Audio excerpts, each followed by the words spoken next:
अगर मैं आपसे कहूं कि इजरायली एयर स्पेस में अब इजराइल का नहीं बल्कि ईरान का कब्जा हो चुका है। आसमान है आपके इजराइल का लेकिन हमला है आपके ईरान का। आसमान है आपके इजराइल का लेकिन कब्जा है आपके ईरान का। वो ईरान जिसे सोचा जा रहा था कि खैमनई को मरवा कर ईरान को जीत लिया जाएगा, भाई साहब जैसे लग रहा है कि बाल भी बाका नहीं कर पा रहा अमेरिका और आपका इजराइल मिलकर। हाल फिलहाल तो अभी ऐसी अफवाहें उड़ाई जा रही हैं कि क्या पता नेतन्याहू को मार दिया गया हो। कुछ ऐसी वीडियोस निकाली जा रही हैं जहां पर नेतन्याहू को दिखाया जा रहा है कि उनकी वीडियो एआई से जनरेट करके पोस्ट की जा रही हैं। अरे नेतन्याहू भाई साहब क्या मर गए हैं कि वो वीडियो बना नहीं पा रहे, आकर वो जनता के सामने आ नहीं पा रहे। हाल फिलहाल कुछ दिन पहले अभी नेतन्याहू जो थे वो हर जगह जा रहे थे जहां जहां पर बम्बार्डमेंट हो रही थी, लेकिन हाल फिलहाल अभी कहीं नहीं जा रहे। आखिरकार नेतन्याहू है कहां?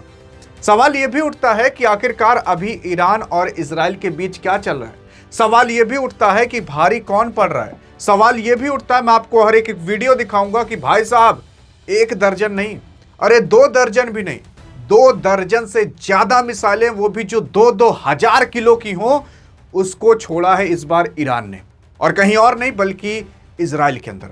अभी वीडियो देखोगे ना तो आपके रोंगटे खड़े हो जाएंगे। आप खुद कहोगे कि भाई साहब इतना तगड़ा हमला कौन कर सकता है, और जब फटता है तो कितने तगड़े फटता है वो आपको दिखाई देगा। यार अगर देखने की कोशिश करोगे, पहले हम ये डिस्कस कर लेते हैं आखिरकार हुआ क्या है। यार जो आपका ईरान है ना, वो इतने तगड़े तरीके से इजराइल पर हमला कर दिया कि इजराइल का जो एयर डिफेंस सिस्टम था, इजराइल के तमाम जो वेपन्स थे वो कुछ नहीं कर पाए। इजराइल जो छोटा सा एक ठो देश है भाई साहब, उसके हर एक कोने पर आपके ईरान ने हमला कर दिया। और उसी के साथ साथ फिर ईरान ने पोस्ट भी किया। विश्वास ना तो देखो ना यार, तेहरान टाइम्स ने पोस्ट किया है कि हमने अभी हाल फिलहाल डिस्ट्रॉय कर दिया है एरोस्पेस को, जो मॉनिटरिंग एरोस्पेस सिस्टम था उसको डिस्ट्रॉय कर दिया जा चुका है। और ये कोई और नहीं बल्कि तेहरान टाइम्स, तेहरान टाइम्स मतलब जो ईरान की राजधानी है वहां से ये पोस्ट किया गया है। और हाँ, अगर आप मैप में देखने की कोशिश करोगे तो देखो ना यार, यहाँ पर प्यारा सा भारत है, इधर पगला पाकिस्तानवा है, इधर आपका ईरान आता है, और इजराइल जानते हो कहाँ आता है? इजराइल यहाँ पर आता है, ये आपका इजराइल है। अब सोच कर देखिए, यहाँ से आपका ईरान इस पर हमला कर रहा है, लेकिन क्या बड़ी बात है? अरे बड़ी बात, बहुत बड़ी बात है। अब पता चल रहा है कि ईरान के पास कितनी खतरनाक मिसाइलें हैं, और अभी ईरान ने भाई साहब अपनी खतरनाक मिसाइलें निकाली ही नहीं है। मैं आपको बताने की कोशिश करता हूं, जब ईरान यहां से मिसाइल छोड़ता है ना, चलो यहां कुवैत पर छोड़ दिया, कतर पर छोड़ दिया, यूएई पर छोड़ दिया, ओमान पर छोड़ दिया, सऊदी अरब पर छोड़ दिया, ये बात मान सकते हैं। लेकिन इजराइल पर छोड़ देना, क्योंकि अगर इन सब पर छोड़ना है तो ये समुद्री वाला बस रास्ता पार करना है, आराम से आ जाएगी मिसाइल। लेकिन अगर ईरान इजराइल पर छोड़ रहा है तो ये बहुत बड़ी बात है। जानते हो क्यों बहुत बड़ी बात है? इसलिए बहुत बड़ी बात है क्योंकि जो ईरान की मिसाइलें हैं वो सबसे पहले गुजरेंगी इराक के ऊपर से। और हाँ, ईरान और इराक 1980 से ही दुश्मन बने हैं। असल में 1980 के अंदर ईरान और इराक बीच लड़ाई हुई थी, तब ईरान हार चुका था। मैं आपको बता देना चाहता हूं, तब की लड़ाई से आज तक भी आपका जो ईरान है आज तक इराक से जलता है। और उसी के साथ साथ जो आपका ईरान है उसने तब से ठान लिया था कि हम भी मजबूत बनेंगे। तब से ईरान ने अपनी मतलब आर्मी खड़ी करना चालू किया, अपना मिसाइल बनाना चालू किया। आज तभी ईरान इतनी मजबूती से लड़ पा रहा है। यहां पर देखोगे तो ईरान जो है पहले वो इराक के देश को पार करता होगा जब इसकी मिसाइलें जाती होंगी, और कहां से जाएंगी? तो इराक वाला तो देखता होगा ना कि हमारे ऊपर से कोई मिसाइल जा रही है। इराक वाले के पास भी तो खुद का एयर डिफेंस सिस्टम होगा ना, जो जमीन से हवा मिसाइल को मार कर गिरा सके। लेकिन सोच कर देखिए कि ईरान की मिसाइल इतनी खतरनाक है कि इराक पकड़ ही नहीं पाता। और हाँ, सबसे बड़ी बात तो यह है कि जो इराक है ना, उसके अंदर कई जगह ऐसे हैं जहां पर आपके अमेरिका ने अपने खुद का सैन्य अड्डा बनाकर रखा है। सोचकर देखिए, उस सैन्य अड्डे को भी आपका अमेरिका पार करता होगा। अमेरिका के पास ऐसे ऐसे रडार है ना कि दुनिया में किसी भी कोने में अगर आप कोई एक छोटी सी मिसाइल क्या लॉन्च करो ना, तो अमेरिका को सबसे पहले पता चल जाता है। इतनी खतरनाक उसके पास रडार सिस्टम है। तो अब क्या है ना कि यहां पर ईरान यहां से जब मिसाइल छोड़ता होगा तो अमेरिका को पहले पता चल जाता होगा कि इजराइल तुम्हारी ओर मिसाइल छोड़ी गई है, सबसे पहले पता चल जाता होगा। मतलब यहां से मिसाइल बस उसके पीछे से आग निकली ना, तुरंत अमेरिका को पता चल जाती है, भनक लग जाती है, क्योंकि ऐसे रडार सिस्टम है। अब यहां से ईरान जब मिसाइल छोड़ता है तो इराक के ऊपर से गुजरती होगी, इराक के अंदर जो अमेरिका के सैन्य अड्डा है वहां से गुजरती होगी। लेकिन सोच लीजिए, दो के दोनों नहीं रोक पाते। फिर उसके बाद इसकी मिसाइलें जाती होंगी या तो सीरिया के ऊपर से या तो जॉर्डन के ऊपर से, क्योंकि जॉर्डन भी यहाँ पर स्थित है। अब यहाँ पर जब इसके ऊपर से मिसाइलें गई तो इनके भी तो खुद के रडार सिस्टम होंगे, खुद के एयर डिफेंस सिस्टम होंगे, लेकिन इनके भी एयर डिफेंस सिस्टम ईरान की मिसाइल को नहीं रोक पाए। फिर उसके बाद ये मिसाइलें जाती होंगी इजराइल के अंदर। इजराइल के पास खुद का एयर डोम डिफेंस सिस्टम है। इजराइल के अंदर American special air defence system patriot missile लगा कर रखी है, लेकिन सोच कर देखिए वो भी नहीं रोक पाते। फिर जाकर ईरान की मिसाइलें इजराइल के अंदर गिरती हैं। इतनी सारी प्रक्रिया पार करने के बाद, लेकिन मैं आपको बता देना चाहता हूं, अभी हाल फिलहाल आपके ईरान ने अभी पिछली ही रात अभी आपके ईरान ने हाल फिलहाल इजराइल पर मिसाइल छोड़ी और लगभग मिसाइलें वहां तक पहुंच गई। सोचकर आप देख लीजिए वो मिसाइलें कितनी खतरनाक होंगी कि उनको एयर डिफेंस सिस्टम डिस्ट्रॉय नहीं कर पा रहा, वो भी अमेरिका का, इजराइल का, इराक का, जॉर्डन का, सीरिया का। इस वजह से कहा जा रहा है भाई साहब, दुनिया में जो जो अभी हथियार बने हुए ना, वो आपको और हमें दिखाई ही नहीं गए हैं। क्योंकि जब अमेरिका ने वेनेजुएला के राष्ट्रपति को उठवाया था ना, तो उसके बाद एक बार कहा भी गया था कि अमेरिका ने कुछ ऐसा वेपन्स यूज किया जिसकी वजह से वहां पर जितने लोग थे उनका जो सेंस था, सेंस ऑर्गन्स, नाक, कान, आंख, मुंह, जीभ, त्वचा, ये काम करना ही बंद कर दिया था। तो यार कैसा वेपन्स था। रियल में जो वेपन्स है ना, वो अभी दुनिया को दिखाई नहीं गए। वो केवल आपको और हमें F-35, सुखोई, आपको और हमें केवल ये दिखा दिए जाते हैं कि अरे B-2 बॉम्बर लेकर उड़ रहे हैं। B-2 बॉम्बर 1980-1990 के बने। सोच कर देखिए, तब का जहाज अगर आज इतना खतरनाक है तो 2026 में जो जहाज बना होगा वो किस लेवल का होगा। वो सारी चीजें आपको और हमें दिखाई नहीं जा रही। ऐसे ही सारे मिसाइल्स हैं और सारे जो बाकी अन्य हथियार हैं वो देश अभी निकाले ही नहीं है। जिस दिन निकलेंगे ना, तब भाई उस दिन रियल वाली मचेगी।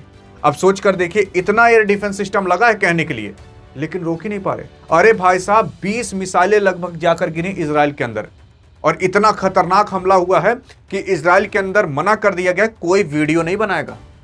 वीडियो किसी को नहीं बनाने दी जा रही, नहीं तो दुनिया को पता लग जाएगा कि आखिरकार इजराइल का हाल क्या है। इजराइल के अंदर ना गृह युद्ध जैसी समस्या आ गई है। इजराइल के अंदर लोग विद्रोह पर उतर आए हैं कि भाई साहब इतने लोग मारे जा रहे हैं, लेकिन दुनिया को खबर तक नहीं है। केवल खबर यही है कि ईरान का ये शिप मारकर गिरा दिया गया, इस ईरान का फलाना चीज मारकर गिरा दिया गया, लेकिन इजराइल और अमेरिका को कितना नुकसान हुआ है ये कोई कवर नहीं कर रहा। जी हाँ, मैं अब आपको रियल वाली वीडियो दिखाता हूं, घबरा जाओगे आप। देखो, ये रियल आपको वीडियो अभी ट्विटर पर आ चुकी है, आपको कुछ इस तरीके से दिखाई देंगी। मैं वीडियो चलाने की कोशिश करता हूं, सुनिए। तो ये एक बिल्डिंग है इजराइल के अंदर जो कि मिसाइल गिरी है, कहीं और नहीं बल्कि इजराइल के अंदर ईरान की मिसाइल आकर गिरी है। अब इस एरिया को देखिएगा कितना खतरनाक डिस्ट्रॉय।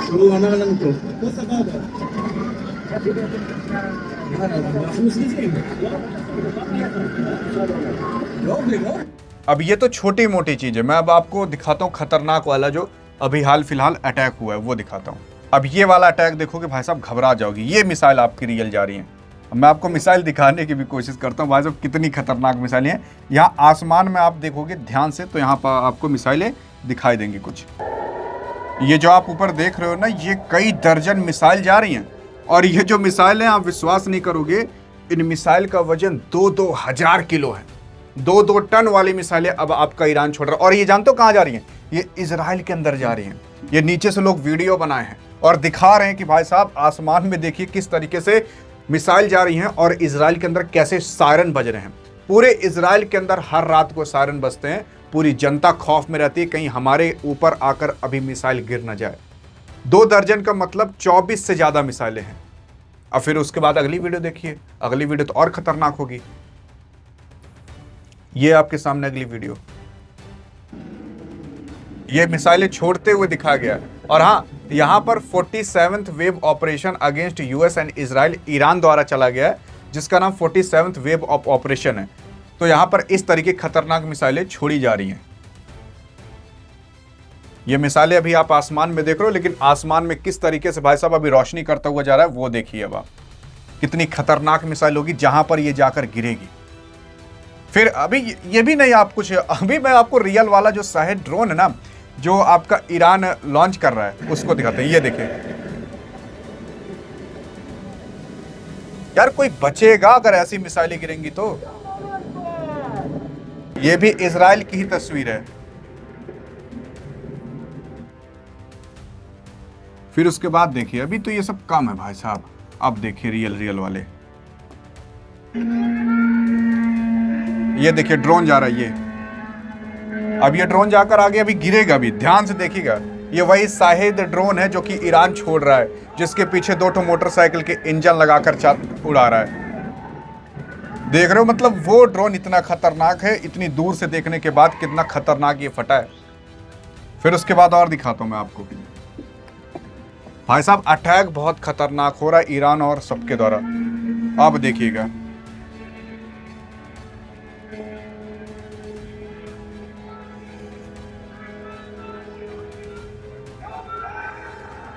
यहां नीचे लोग हैं और चिल्ला रहे हैं अल्लाहू अकबर, इस तरीके से अन्य तरीके के नारे लगा रहे हैं। भाई साहब बहुत खतरनाक अटैक हो रहे हैं, और इन सब से भाई साहब ईरान इजराइल को इस तरीके से तबाह कर दे रहा है जो आप सोच नहीं सकते। क्योंकि इजराइल कितना भी मजबूत हो, लेकिन वो क्षेत्रफल में वाकई में है काफ़ी छोटा। अगर इसके ऊपर ऐसी ही और मिसाइलें गिर गई तो जान जाइए इजराइल का ऐसा एक कोना नहीं होगा जहां पर लोग मारे न जाएं। इतनी बुरी हाल होगी आपके इजराइल की। इजराइल ने भाई साहब इस युद्ध को लड़के अपने ही पैर पर कुल्हाड़ी मार लिया है। और अगर बहुत ज़्यादा नुकसान हुआ तो सिंपल सी बात है, अमेरिका कह देगा कि हम इस युद्ध से बाहर हो रहे हैं, और फिर इजराइल हो जाएगा अकेले, और एट द एंड इजराइल ठुकवाएगा खुद, मतलब खुद बहुत ठुकेगा। लेकिन हाँ, एट द एंड ये जो वॉर है उसको जीतेगा आपका अमेरिका और इजराइल ही, क्योंकि इन लोग के पास परमाणु बम है। जब ये लोग हारने की पूरी कगार पर आ जाएंगे तो एट द एंड परमाणु बम ही इनके पास एक अंतिम रास्ता होगा। इस युद्ध को आपका ईरान केवल एक शर्त पर जीत सकता है और एक तरीके से जीत सकता है। अगर ईरान ने इस युद्ध के दौरान अपने पास एटम बॉम्ब बना लिए तो भाई साहब तब ये जीत जाएगा, तब इसको कोई नहीं हरा पाएगा, वाकई में कोई नहीं हरा पाएगा, अमेरिका भी नहीं हरा पाएगा, क्योंकि तब वही अंतिम चारा रहेगा। आप परमाणु बम फेंको, हम भी परमाणु बम फेंकते हैं, बस और क्या चाहिए, काम खत्म रहेगा भाई साहब। इतनी बुरी कंडीशन हो जाएगी अगर आपके ईरान ने इस युद्ध के दौरान परमाणु बम बना लिया तो। ये एक कंडीशन है जहां पर आपका ईरान जीत सकता है। बाकी आप इस युद्ध में किसकी साइड हो, एक भारतीय नागरिक होने के नाते देखते हैं आपकी क्या राय होती है। बाकी अधिक जानकारी चाहिए तो डिस्क्रिप्शन में व्हाट्सएप चैनल का भी लिंक है, नहीं तो इस वीडियो में तो मिलेंगे। तब तक के लिए जय हिंद, जय भारत।